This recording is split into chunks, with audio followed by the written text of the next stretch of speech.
Hello friends, tricky programming in C language की series के बाद यह हमने एक नई सीरीज़ स्टार्ट की है, प्लेसमेंट प्रिपरेशन क्वेश्चंस। इस सीरीज़ का फर्स्ट लेक्चर मैं आप लोगों के लिए बना चुका हूं और वो आप लोगों ने देखा भी होगा। इसमें हमने 5 क्वेश्चंस इंक्लूड किए थे जो कि प्लेसमेंट के लिए जब भी कोई कैंपस के लिए कोई भी कंपनी आती हैं तो उस प्लेसमेंट ड्राइव में क्वेश्चन पूछे जाते हैं। आज हम इसी सीरीज़ में लेक्चर 2 आपके लिए बनाने जा रहे हैं, जिसमें हमने उसी तरह के कुछ और नए 5 क्वेश्चंस को इंक्लूड किया है। तो हम देखते हैं कि वो कौन से क्वेश्चंस हैं। ये देखिए, आज का पहला क्वेश्चन, एक प्रोग्राम गिवन है और आपको इस प्रोग्राम का आउटपुट आइडेंटिफाई करना है। 4 ऑप्शंस आपके सामने यहाँ पे गिवन है, ए बी सी डी।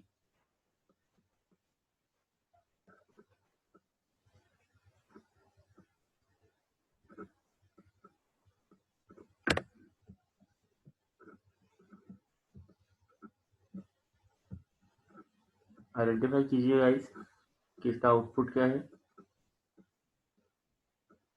बहुत इजी सा क्वेश्चन है।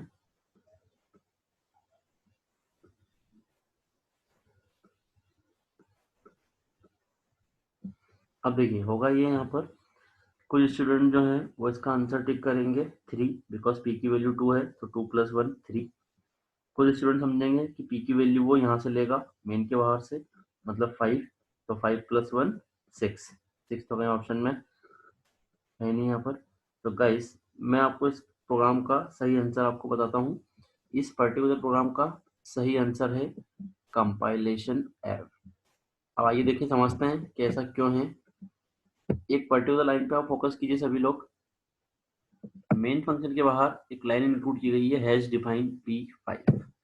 हैश डिफाइन क्या होता है guys?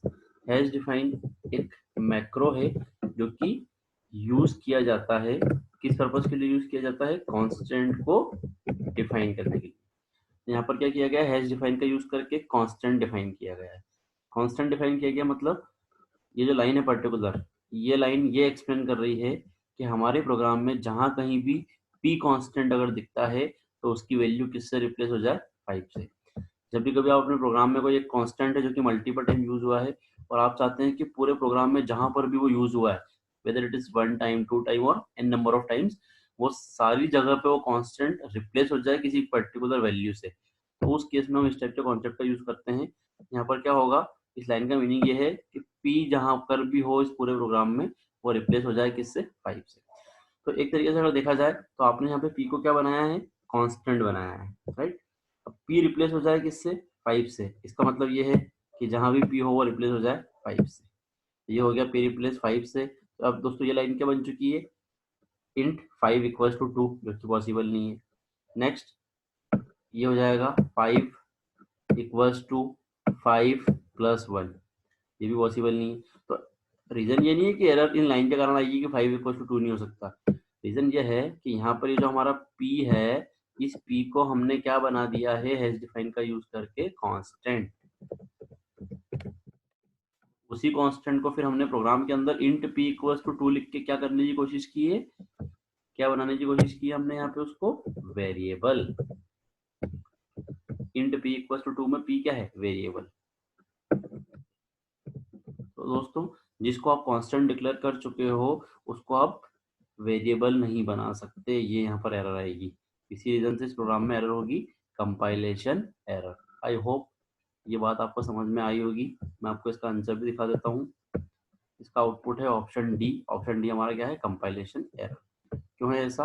Because hash define is a pre processor and 5 is stored in p, thus p cannot be declared as a variable। ठीक है, thus the compiler will return compilation error। Okay guys, चलिए next question हम देखते हैं। Next question और भी easy, बहुत बहुत छोटा सा क्वेश्चन है। मेन फंक्शन के अंदर सिर्फ 2 ही लाइंस लिखी गई हैं। Int const star a = 5 then printf %d ++ star है। दोस्तों ध्यान दीजिए, इस क्वेश्चन में मैंने आपके लिए ऑप्शंस इंक्लूड नहीं किए हैं। मैंने अपने इन वीडियोस में 2 टाइप के क्वेश्चन इंक्लूड करने वाला हूँ। कुछ क्वेश्चन जिनमें आपके सामने ऑप्शंस होंगे और कुछ में नहीं, ताकि आपकी प्रैक्टिस दोनों तरफ से हो सके। क्योंकि जरूरी नहीं है कि जिस कंपनी के लिए आप अपेयर होंगे उसमें ऑप्शन दिए जाएं, हो सकता है कि उसमें ऑप्शन ना दिए जाएं।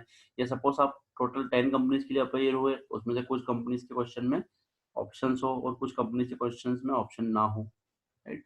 जैसे कि आप जानते हो अगर तो गेट की जो एग्जाम होती है उसमें भी पिछले कुछ सालों से ये पैटर्न बना दिया गया है कि कुछ क्वेश्चन ऐसे होते हैं जिनके ऑप्शंस नहीं दिए जाते, ताकि वो जो लोग हैं ना जो कि अक्कड़ बक्कड़ करके टिक करते हैं, एबीसीडी में से कोई भी एक टिक कर दो। कुछ लोगों ने नया पैटर्न चालू किया था, सपोज 100 क्वेश्चन आ रहे हैं एग्जाम में, पूरे 100 क्वेश्चन का ऑप्शन बी टिक कर दो। अब आउट ऑफ दोस 100 क्वेश्चन कुछ 20 to 25 क्वेश्चन तो ऐसे होंगे जिनका आंसर बी होगा। तो उनके क्या होते थे कि उन आउट ऑफ 100 क्वेश्चन में से वो 20 क्वेश्चन तो करेक्ट हो जाते थे। तो ये जो तुक्का मारने वाला काम था उसको खत्म करने के लिए क्या किया गया है, कुछ एग्जाम्स के अंदर जो अच्छी एग्जाम्स हैं उनके अंदर कुछ क्वेश्चंस ऐसे इंक्लूड किए गए हैं जिनके ऑप्शंस नहीं होंगे, आपको सीधे उनको सॉल्व करके उनका जो आंसर होगा वो टेक्स्ट बॉक्स में लिखना होता है। तो आपकी प्रैक्टिस करवाने के लिए मैंने क्वेश्चन इंक्लूड किए इस तरह के। चलिए देखते हैं इसका आंसर क्या होगा। आप सभी ने इसका आंसर अपने माइंड में कैलकुलेट कर ही लिया होगा अभी तक। इस क्वेश्चन के अंदर ध्यान देने वाली सबसे इंपॉर्टेंट लाइन है ये वाली, ठीक है। Int const star a equals to 5। क्या बता रही है लाइन? ए एक पॉइंटर है, ठीक है। कौन सा पॉइंटर है? पॉइंटर टू इंटीजर, और उसमें हमने क्या वैल्यू स्टोर की है? 5। मतलब ए जो हमारा पॉइंटर है इंटीजर टाइप का वो किसको पॉइंट कर रहा है? 5 को। तो इसको कुछ हम मेमोरी के पॉइंट ऑफ व्यू से अगर समझने की कोशिश करें तो इसको हम कुछ ऐसा समझ सकते हैं कि मेरी मेमोरी है, मेमोरी में एक वैल्यू है 5, और उस वैल्यू 5 को कौन पॉइंट कर रहा है? ए। इस तरीके से हम कुछ इसको समझ सकते हैं। नेक्स्ट जो प्रिंटफ वाली लाइन है उसमें क्या किया गया है? स्टार ए लिखा है पहले तो ब्रैकेट में, और उसके आगे फिर क्या लगाया गया है? Plus plus.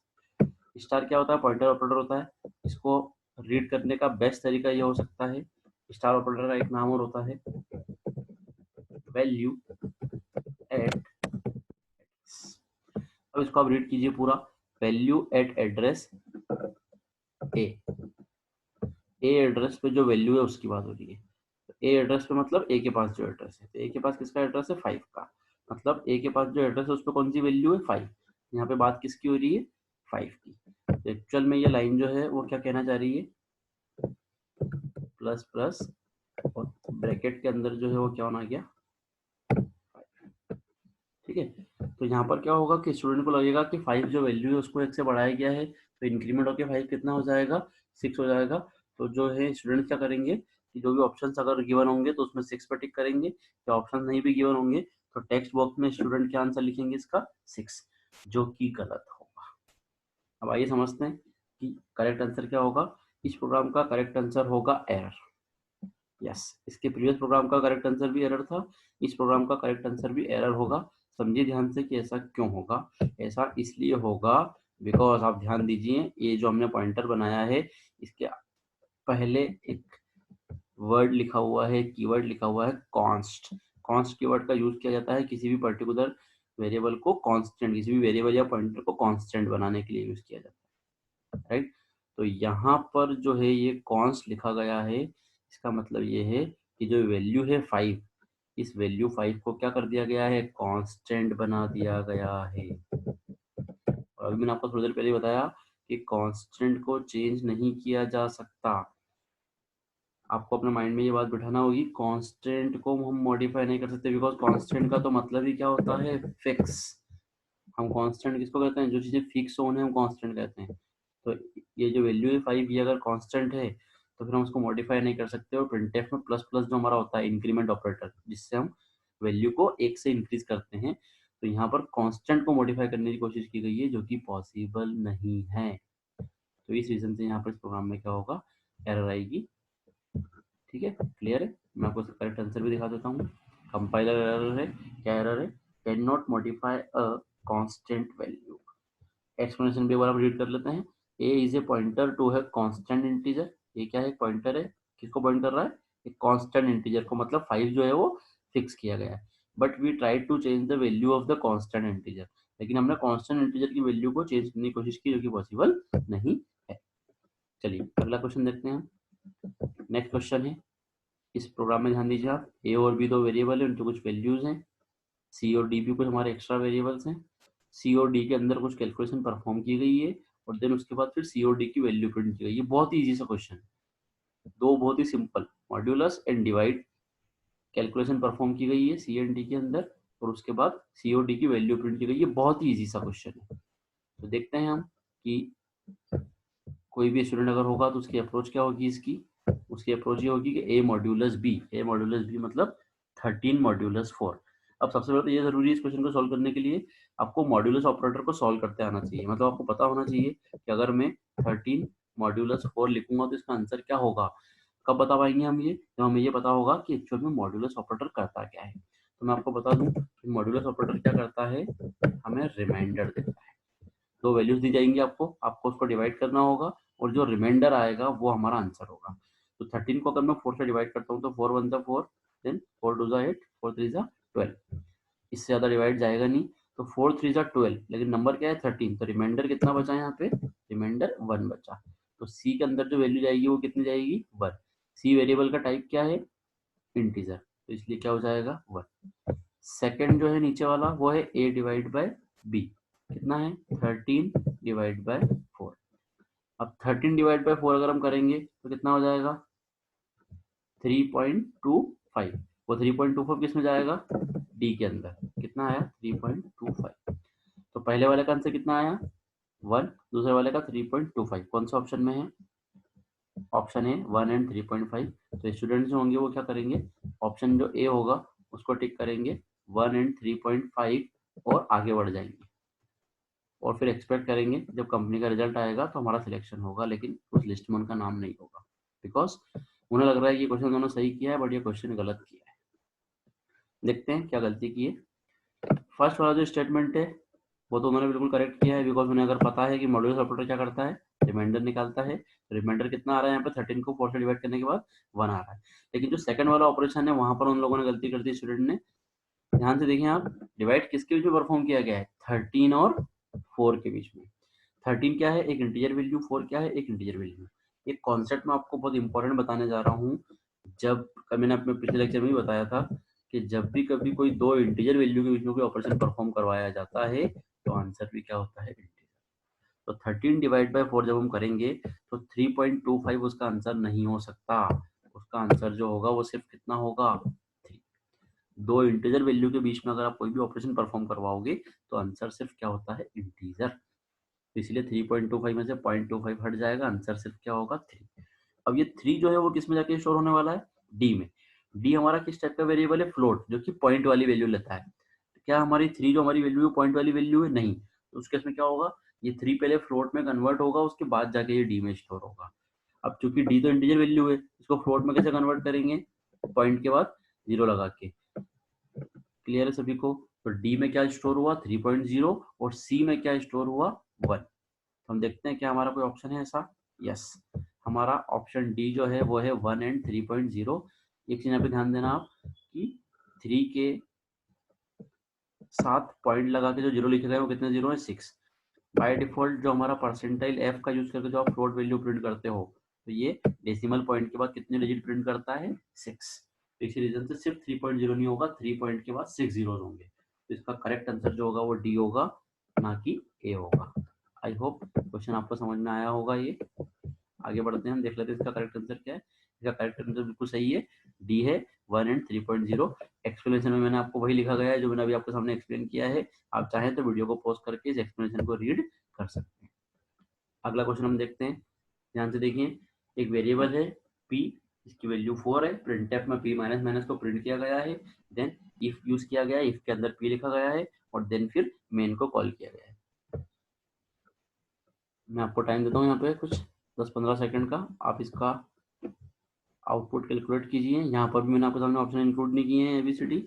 आपको आउटपुट कैलकुलेट करने के बाद खुद से ही बताना होगा कि इसका आंसर क्या होगा। यहाँ पे आप एबीसीडी की मदद नहीं ले सकते। ध्यान से रीड कीजिए और जल्दी से सॉल्व कीजिए इसको। आपकी स्पीड जो है वो फास्ट होना चाहिए, तभी आप ज़्यादा से ज़्यादा क्वेश्चन कर पाएंगे जब भी आप कभी किसी कंपनी के लिए, किसी कैंपस के लिए अपीयर होंगे। जी बिल्कुल, कैलकुलेट कीजिए जल्दी से सभी लोग। ड्राई रन करके आपको देखना पड़ेगा कि आउटपुट क्या आएगा इस प्रोग्राम का। चलिए ठीक है। अगर आपने इसको कैलकुलेट किया है अपने माइंड में तो मैं आपको इसका सॉल्यूशन बताता हूँ कि ये कैसे सॉल्व होगा। देखिए, सबसे पहले हमारा कंपेयर कहाँ आता है, मेन फंक्शन पे, तो वो आया मेन फंक्शन पे, अंदर गया, उसके बाद क्या मिला उसको, इंट p इक्वल टू 4, मतलब p एक वेरिएबल क्रिएट करना है जिसकी वैल्यू कितनी है 4। एक वर्ड पे आपको ध्यान देना है, स्टैटिक। मैं इसका मीनिंग आपको बताता हूँ अभी 1-2 मिनट के बाद इसका मतलब क्या है। तो p इक्वल टू 4 मतलब p नाम का एक वेरिएबल क्रिएट करना है और p के अंदर वैल्यू कितनी चली गई 4, ठीक है। उसके बाद ध्यान से देखिए प्रिंटफ यूज किया गया है और प्रिंटफ के अंदर क्या यूज किया गया है, परसेंटाइल डी, जो कि हम डेसिमल वैल्यू को यूज प्रिंट करने के लिए यूज करते हैं। और उसके बाद ध्यान से देखिए किसकी वैल्यू प्रिंट की गई है, p minus minus. Minus minus क्या होता है, डिक्रीमेंट ऑपरेटर। डिक्रीमेंट ऑपरेटर भी मेरे दो टाइप के होते हैं, एक होता है प्री डिक्रीमेंट और एक पोस्ट डिक्रीमेंट। ये कौन सा डिक्रीमेंट है, पोस्ट डिक्रीमेंट, जहाँ पे हम माइनस माइनस का साइन p के बाद लिखते हैं। अगर मैं यहाँ पर लिखता माइनस माइनस p तो वो होता है प्री डिक्रीमेंट। डिफरेंस क्या है दोनों में, प्री डिक्रीमेंट में पहले वैल्यू डिक्रीमेंट होगी बाद में यूज होगी, पोस्ट डिक्रीमेंट में पहले वैल्यू यूज होगी और उसके बाद में डिक्रीमेंट, ठीक है। प्री डिक्रीमेंट में पहले डिक्रीमेंट हो जाएगी बाद में यूज होगी, यहाँ पे यूज पहले होगी डिक्रीमेंट बाद में होगी। तो कौन सा है ये, पोस्ट डिक्रीमेंट।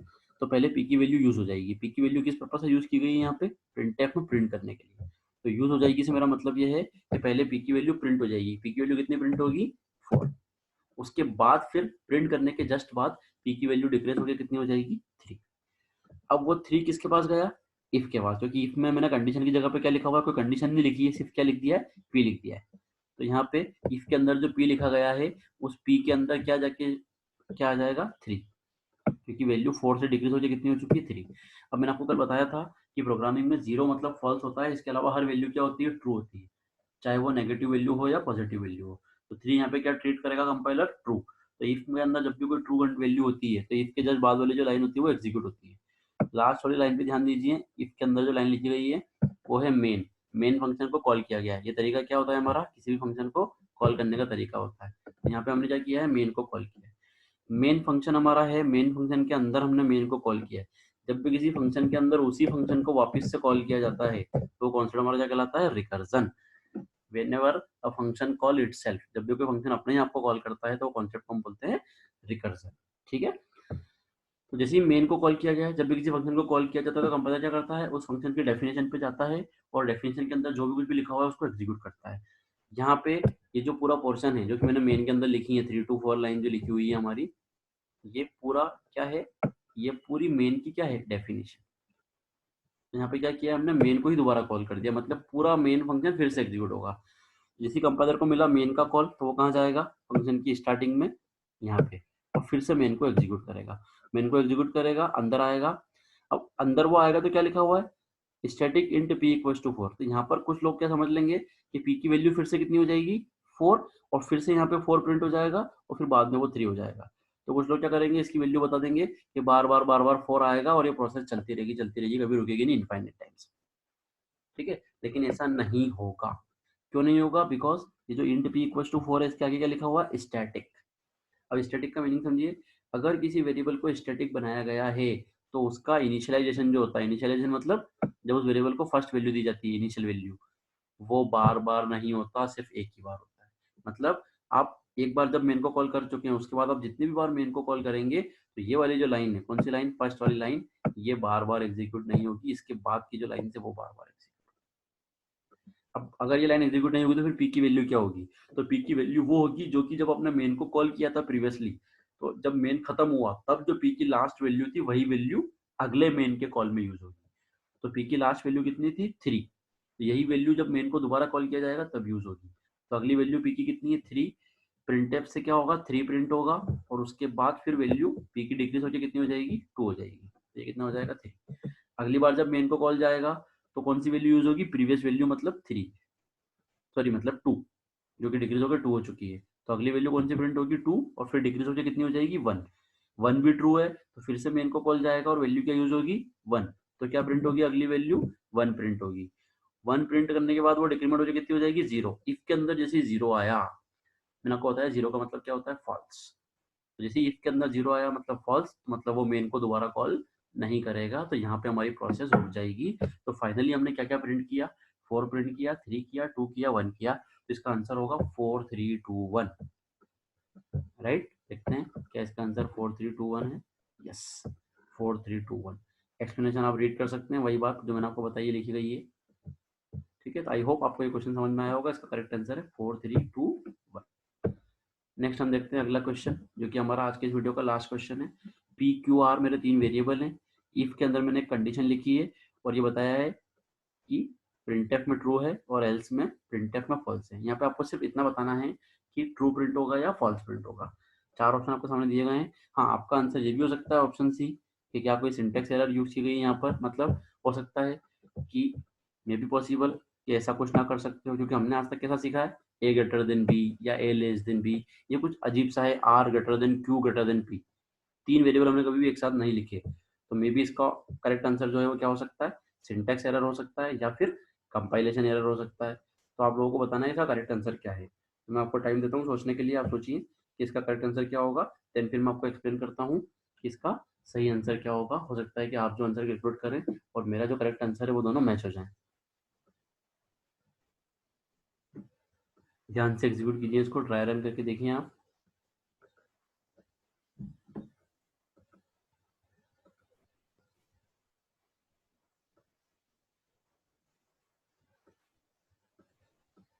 बहुत ईजी, इतनी देर नहीं लगना चाहिए।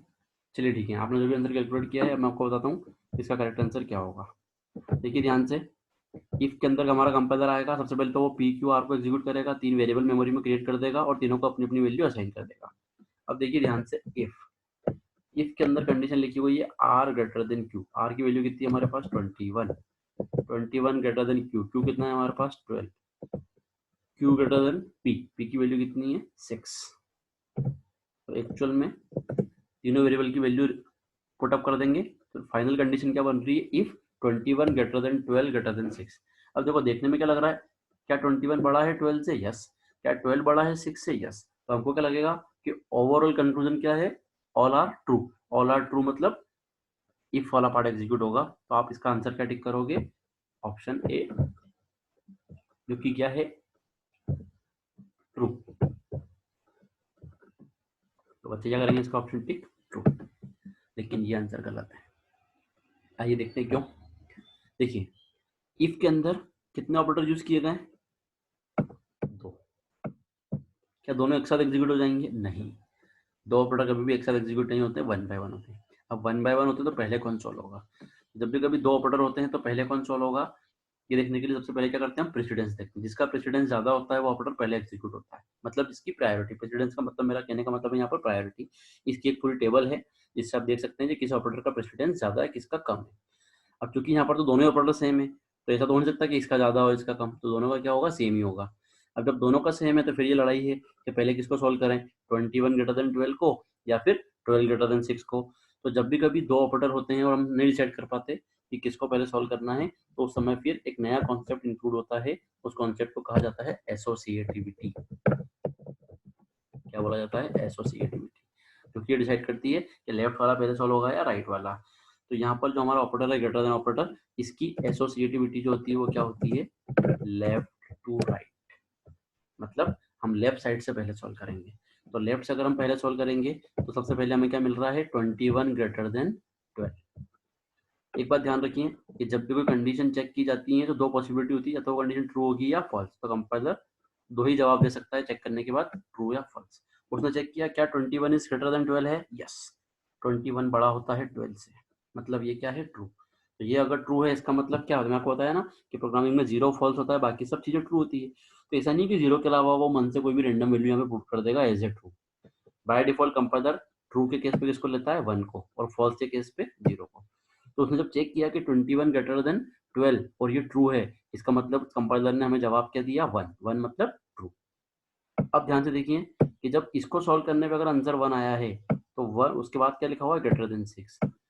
तो लास्ट कंडीशन जो क्या हम समझ रहे थे कि 12 ग्रेटर देन 6 है, वो 12 ग्रेटर देन 6 नहीं है, वो अब क्या बन चुकी है, 1 ग्रेटर देन 6। 1 कहाँ से आया, 21 इज ग्रेटर देन 12, ये क्या है, ट्रू। जब भी कोई वैल्यू ट्रू होती है मतलब वो क्या रिटर्न करता है कंपाइलर, 1। ठीक है, तो अब आपकी कंडीशन क्या बन चुकी है, 1 ग्रेटर देन 6। क्या 1 ग्रेटर होता है 6 से, नहीं। 6 जो है वो बड़ा नंबर है 1 से। तो अब हमारी कंडीशन जो है इफ की वो क्या रिटर्न करेगी, फॉल्स। मैंने आपको क्या बताया, जब भी कोई कंडीशन ट्रू होती है तो कंपाइलर क्या रिटर्न करता है, 1, और अगर फॉल्स होती है तो क्या रिटर्न करता है, 0।